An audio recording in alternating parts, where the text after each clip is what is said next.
Welcome to The Explainer.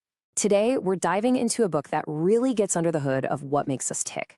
We're talking about the hidden forces, these ancient instincts that can take a team from rock bottom to legendary status. And, believe it or not, how we can all learn to use them. All right, let's kick things off with a real head-scratcher. Picture this. It's 2001, and South Korea's national soccer team is, well, a total joke. They were so famous for losing badly that their coach literally earned the nickname Mr. 5-0 because of all the 5-0 shutouts. But then, just 1 year later, they're playing in the World Cup semifinals. How on earth did that happen? Well, a new Dutch coach, Guus Hiddink, shows up and just flips the entire script.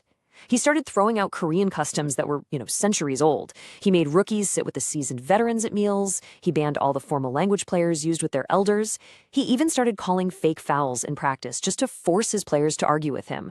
The press, the players, everybody thought this guy was completely nuts.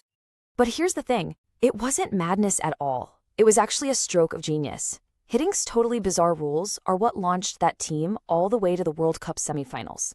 And the secret behind his success? It all comes down to 3 powerful instincts that are buried deep inside every single one of us. The book Tribal calls these our tribal instincts, and the main idea is that these drives are hardwired into our psychology. They aren't something you should ignore or try to suppress. In fact, the most successful leaders don't fight them at all. They figure out how to channel them. So, what are these instincts exactly? The easiest way to think about them is like 3 distinct characters living inside your head. You've got the conformist, the part of you that just wants to fit in. Then there's the contributor, who really wants to be a hero. And finally, you have the traditionalist, who cherishes the past and wants to honor it. Okay, so first up is the pure instinct. This is that powerful, almost unconscious pull we all feel to mesh with the people around us. There's a real sense of safety and certainty when you're moving with the crowd.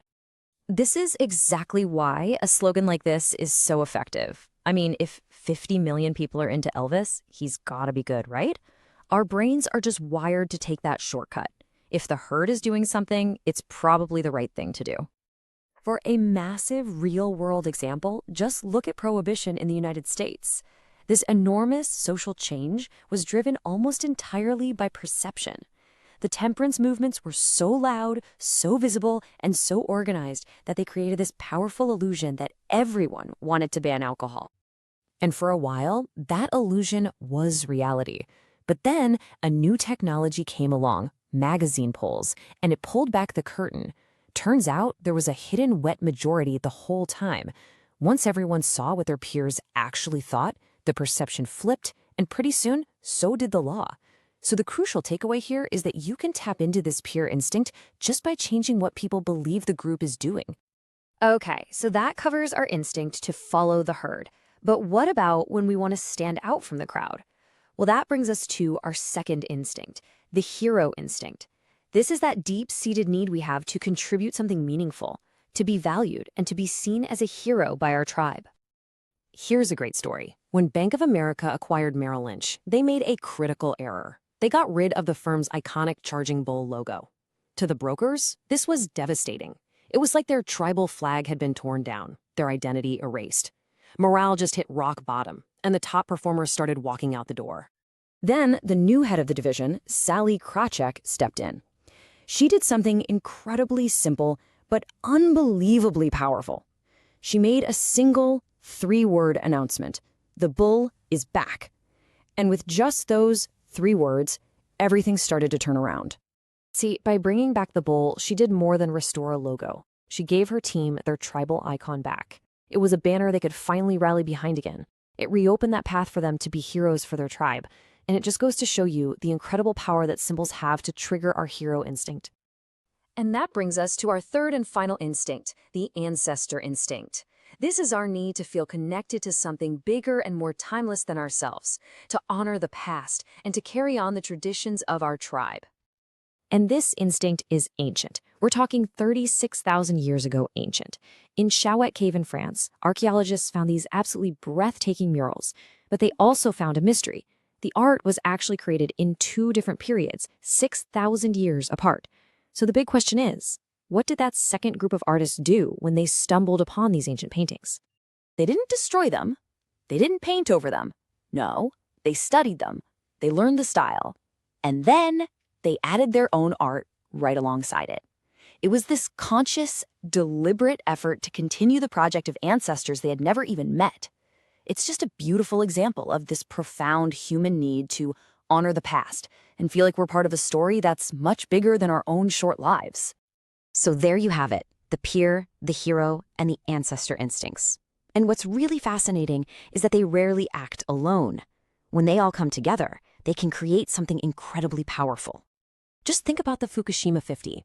These were the workers who volunteered to go back into the melting down nuclear plant after the 2011 tsunami in Japan.